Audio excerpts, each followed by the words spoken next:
What we're doing today is we are replacing the sill plate because there was some deterioration and rot on the front of it, and in order to do that we took the band board off the front, and I'm underneath the house now, and I've got this 4x4 under the 1, 2, 3, 4, 5 joists. We're going to put some hydraulic jacks under these, and then we're going to lift the house up just a little tiny bit, not much. We're going to take the sill plate out and put a new one in, and then we're going to lower the hydraulic jacks and put it right back where it was, and then we'll put a new band board on and we'll be done with that part. Right, the jacks are set up and we're just going to push it up just a little tiny bit.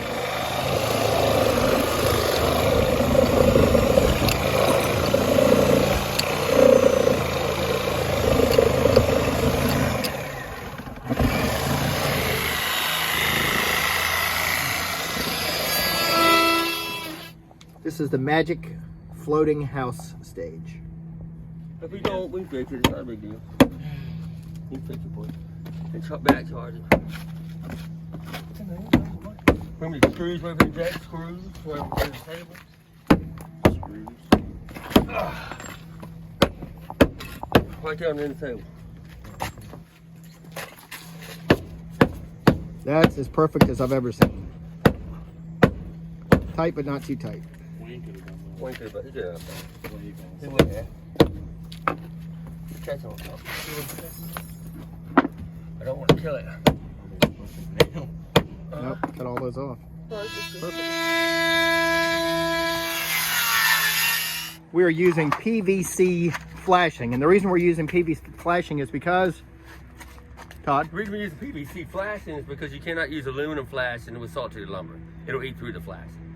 So about 20 years ago, they went to the PVC flashing, but a lot of people still have aluminum flashing, and we fix it right off it. Because it's got holes in it. They got holes. Next thing that we're doing is we are fixing this joist that has a notch out of the end.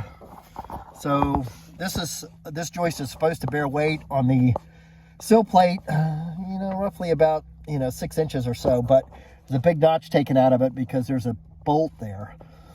So I'm going to put another 5-foot joist right alongside of here, and that'll bear weight where it's supposed to be borne. The complicating factors are there's a little cutout for an HVAC vent that was once there. It's been patched with plywood, so I'm going to notch around that. And there's also these little nails that missed the joist when they were nailing down the floor, so I'm going to take the grinder and cut those off so that the new joist lays up there nice and flush.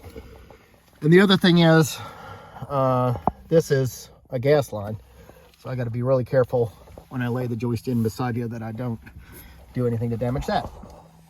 Got the new joist laid in perfectly alongside the existing joist. I'm just going to screw it in place and we'll be done on this one.